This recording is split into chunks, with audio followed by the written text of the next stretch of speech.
Alright guys, it's Shalom with the Paradox Gaming Network, and I cannot believe I'm doing another Ashes of Creation video this soon. I figured with everything that happened over the weekend, me doing the video on the Creative Director's Letter, me doing the video on the live stream, and of course, I released Nodes 3. It's up there. If they're not going to put out Nodes 3, this guy will put out Nodes 3. But hey, I was sitting there on my phone and boom, 10 facts about Castle Siege just popped up. So I dove right into it. And instead of streaming tonight, I decided to do this video because, oof, let's get into it. All right, so out of the blue, 12 March, we get this this blog. It wasn't really what we were expecting. We were expecting March to be very nodes flavored. And then we get this 10 things about Castle Sieges. So what we're going to do is we're going to break it down section by section. Nice. We get some art. I like artwork. Starting to look good. So we're going to go through. I'll show you all the art that we got today as well. And it's going to start with massive battles. And this is where the oof comes from. Very first paragraph talks about castle sieges are intended to be massive events with hundreds of people involved in a single siege. All right. That is what we were expecting. One of the reasons that Ashes of Creation Apocalypse exists is so that we can address the challenges. This is good. This is good writing right here. Tell what you want to do with Castle Sieges. Why does APOC exist? But then our goal is to have the largest organized PvP battles of any MMORPG. I want to splice in something from the live stream right here so you guys can hear it direct. To attain within a single zone or a single area in the MMORPG. Mm-hmm. Yeah, we want to be able to have massive battles in a small space. And as we've said, our minimum bar expectation is around 500 players on a single battlefield. Now, if we can go higher than that, which we believe we will be able to go higher than that, that'd be great. But we want to facilitate that type of battlefield dynamic with that many players. All right, so they're talking 500 people in a single battlefield. All right, they're talking 500 people. The largest organized PvP battles of any MMORPG at 500.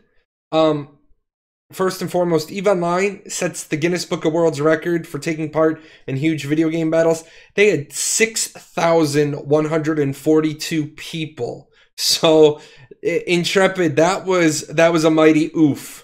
Now, I know some of you are going to say, EVE Online, it's spreadsheets and calculators online. Okay, cool. PlanetSide 2 gamers set the most online players in a single first-person shooter battle record. 1,158. Now, I know what you're saying. You're like, Jay, it's an MMORPG. It's not a first-person shooter. All right.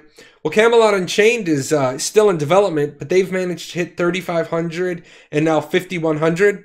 Now, I know what you guys are going to say. You're going to say, but those are bots and humans. All right, but you see, the sky's the limit, and Camelot Unchained is saying 3,500, 5,100. We don't know where we're going to stop. Other games have shown 1,100 is doable. Other games have shown 6,100 is doable.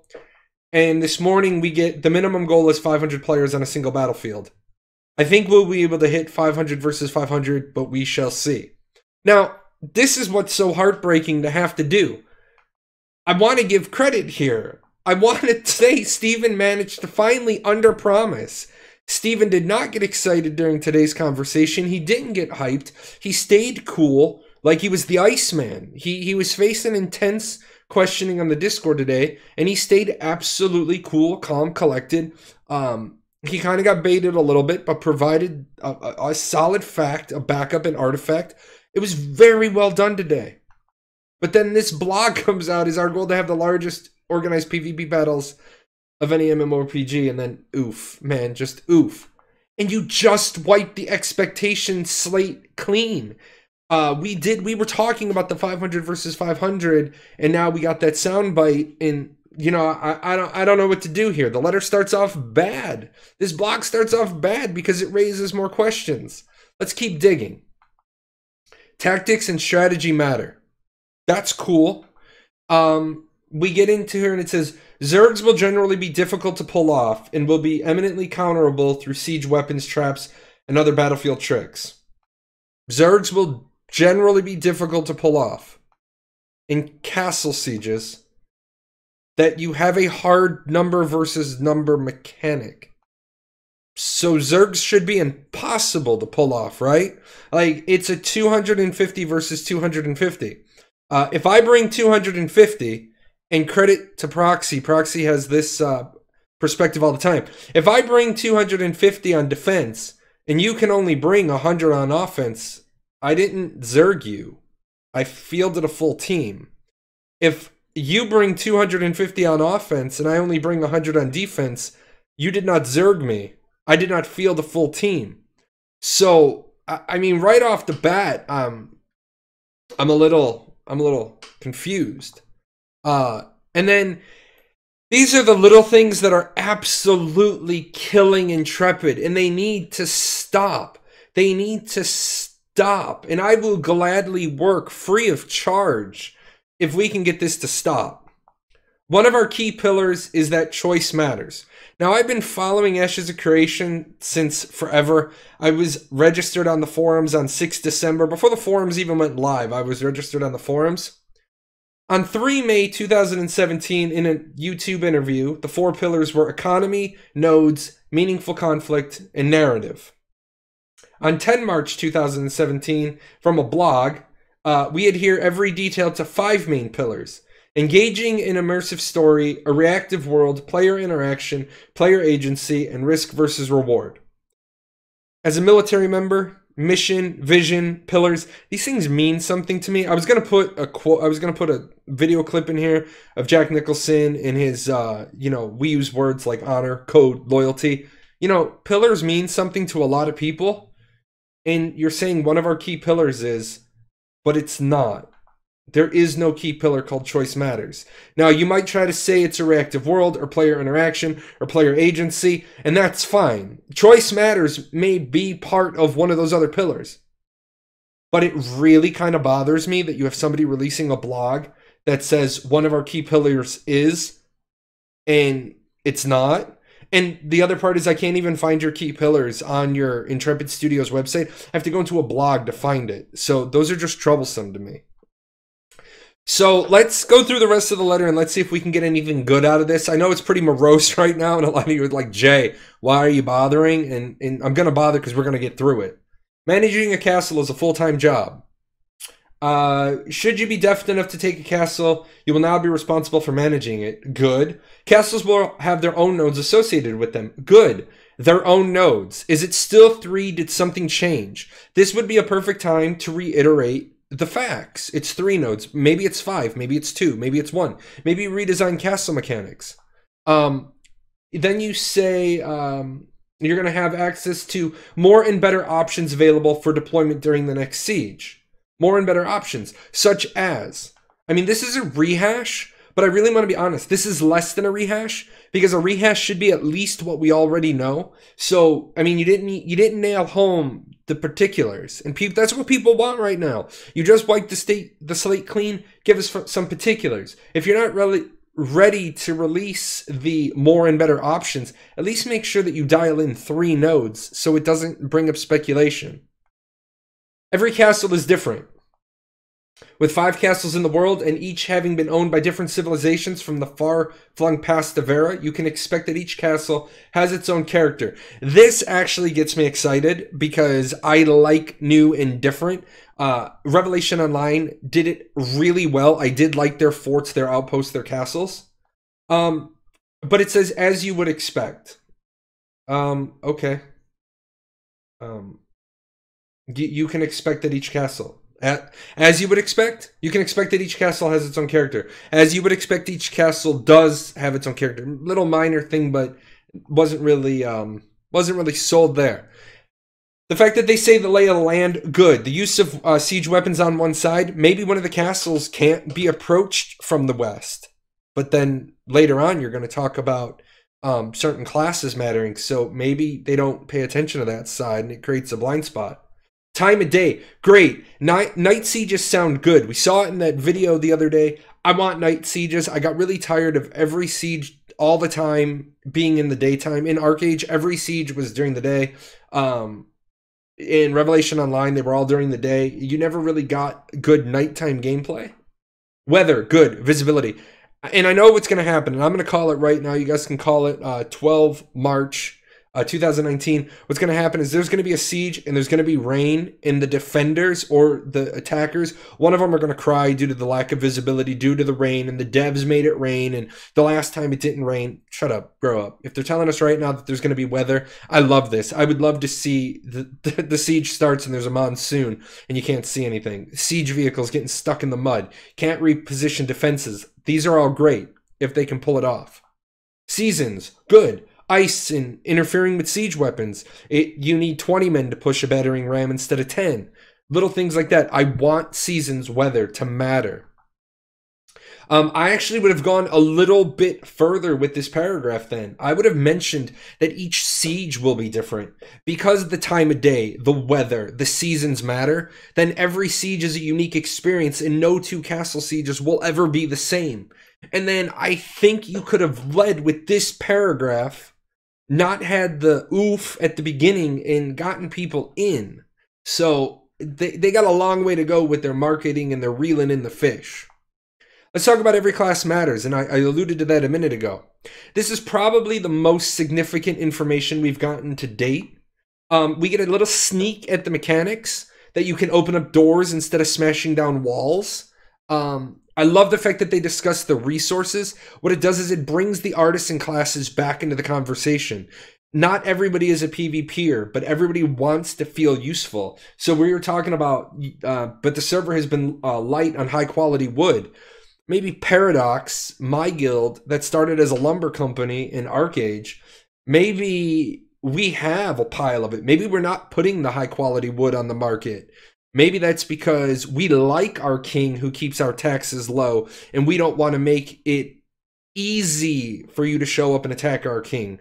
Maybe our king does things for us that, makes us happy. On the other side, maybe our king's a douche canoe and we don't like him. So we're talking to particular guilds and we know they're sieging, and we're like, here, we're going to give you high quality wood at a discount. We have a surplus of it. We have a stockpile of it. Maybe we're going to loan you one of our siege engineers. Maybe we have somebody who can make extra special super duper catapults or trebuchets. We're going to loan them to you. That person doesn't really like PvP, but they're going to show up and make all your high quality siege weapons. This is bringing a dynamic to the game that we need. Let's talk about who gets the castles first. This is important. A lot of people don't know this stuff. This is previously known information. But since we cleaned the slate, it's great that they're going to do this as a fresh data point. Now, when we talk about this and people say, oh, well, that was before the great delay letter. Well, that's cool, but now we have it as a fresh data point. The raid zone is huge information. We did know that it had to be cleared PvE-wise, but it does raise a lot of questions. Are there certain times? How long between attempts? Is this during the monthly siege window? Can it be a random Tuesday and I show up and we clear this raid and now we're the lords of the castle?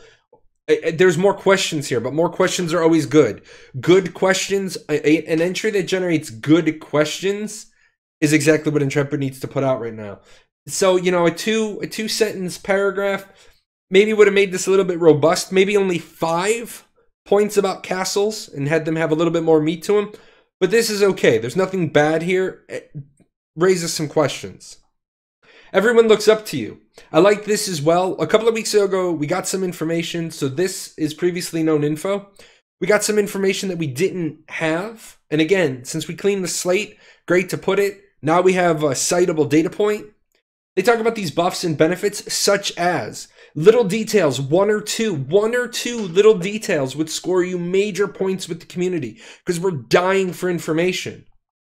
I also would have talked about the 20% of the world thing, that the map of Vera is divided into 5, or the map of Vera that you'll enter to at launch is divided into 5. Each castle rules 20% of the world. That way it's on official record, and since the slate was cleaned, and our previous soundbite for this is just a Discord quote, you had the opportunity to clean this up a little bit. You also have the monarch sets the rates, can use these proceeds, upgrade defenses, maintain the castle's direct nodes, provide buffs and benefits. If the truth is that you cannot pull it out for the guild, but then I remember there is a soundbite that he can use it for the guild. So I think cleaning up how you could use those taxes needed to be done here. Capturing points, we get a little bit of the mechanics. Again, this is previously known information, but it is great. It reminds you that sieges aren't just to slam in and cap one thing like the Arcage castle sieges were. I do like how it says these control points are captured by one side. You gain a buff, increase to your spawn rate. You'll find the other side, your spawn rate decreased. And you know, the victory condition. This is kind of like a battleground meets a castle siege, because there's some objectives to perform, and I think that is good. I think that verbiage needed to get in there as well. Talking more, not just control points, objectives. You needed to sell them as objectives, so it gets everybody involved. Those people that are afraid of PvP, they might put their toes in the water if they're hearing objectives, and I can go do stuff that's not all PvP. Oh, you need me to fight? Okay. You need me to go capture control points? It's a way to just reel in everybody. We reeled in the artisan classes a minute ago. Let's reel in some of these PvEers a little bit.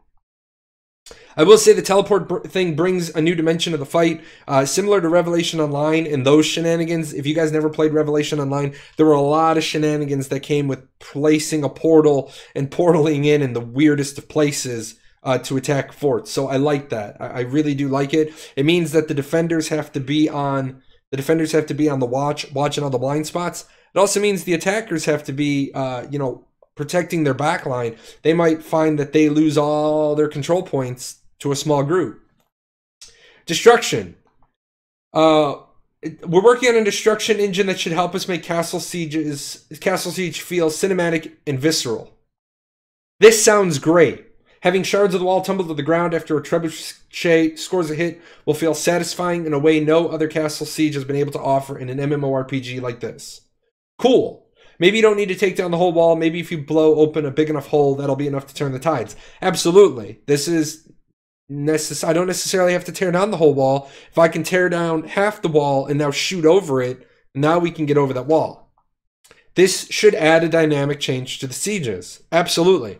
Here's my big concern, and I put it in red. How long is this going to take? This sounds more like a nice to have than a have to have. This is one of those, we got Castle Sieges done. We have a little bit more time before release. We're going to double back and see if we can do this. This is a big concern of mine, and I'm gonna be keeping an eye on this. It's almost one of those we laid the foundation to drop some news. I'm seeing it there. Maybe you guys want to leave a comment below. Are you seeing what I'm seeing here? Are you not seeing it? What do you feel about this? Leave a comment on this one if you got something to add. And to close up siege weaponry, I actually would have flip-flopped these last two parts. I would have put siege weaponry before destruction. Destruction is kind of how you want to end. But it wouldn't be a castle siege without siege weapons. Yes, absolutely. These are massive machines of war that enable attackers to bring down the walls and defenders to keep their keep safe. That's bad writing, but I'll let it slide. Good to know information. It's a peek behind the curtain. It's a mention of crafters. You've mentioned artisan, you've mentioned gatherers. Now you've mentioned crafters. This is good. It's artisans mentioned twice. It's a good way to hook those PvEers. I'm going to call you guys Care Bears, the crafters, the artisans. We talked about control points. That might bring in some PvE people to take those points. But I mean, it's nothing major. What are your types of siege weapons? What do they do? Do I give me a little bit something. You laid it out, but give me a little something more. Just a little bit more to shore this up. I would have rather have seen this, like I said once before. I would have rather seen this 5 things about castle sieges, make it a little bit more robust, and then in a week release and 5 more things about castle sieges you didn't already know. Let's see. My overall impression of this blog. It's a fluff piece. There's no meat here. I gotta ding the shit out of him for horribly timed. Steven's comments earlier in the day. Now, I know what people are going to say. Jalan, if you keep hammering them, then they're going to stop saying anything. And you're biting the hand that feeds you. I get that. I really do. But again, I'm holding the bar up here. If I put the bar down here and they fail to meet the bar, we're going to get a 50% game. I'm going to keep the bar all the way up here at 150%. If they miss the 150%, we'll get a game at 147%. And I think that's what we all want. This piece feels rushed, honestly. Some parts are really solid, and they needed to more capitalize on those. and then leave the rest, especially the largest battles in MMORPGs. That's oof. We are operating on no expectations anyway, so anything you give us right now is gold. Just make sure that it's not iron sulfide. Make sure you're not giving us fool's gold, because it's got to be worth something. This was worth something, but I think the oof outweighed the goodness. That's it, guys. Long video. You guys know where I'm at. You guys know where to get in touch with me. We can talk all the time. Big thanks to my sponsors. There is a giveaway going on right now. You can go down to the description below and click on that. YouTube changed their rules a little bit, so I don't know what I'm going to do next quarter. But I like giving money away, and these guys help me do that. You guys take care, and I'm going to get back to what I originally was going to do tonight, and then I will see you guys next time. Hey, where are you going? You're not done yet. See these videos? This video's up here to watch. You got to go over here. Hit the chibi. Subscribe to the channel. Check out the webpage. And I'll see you guys on Twitch.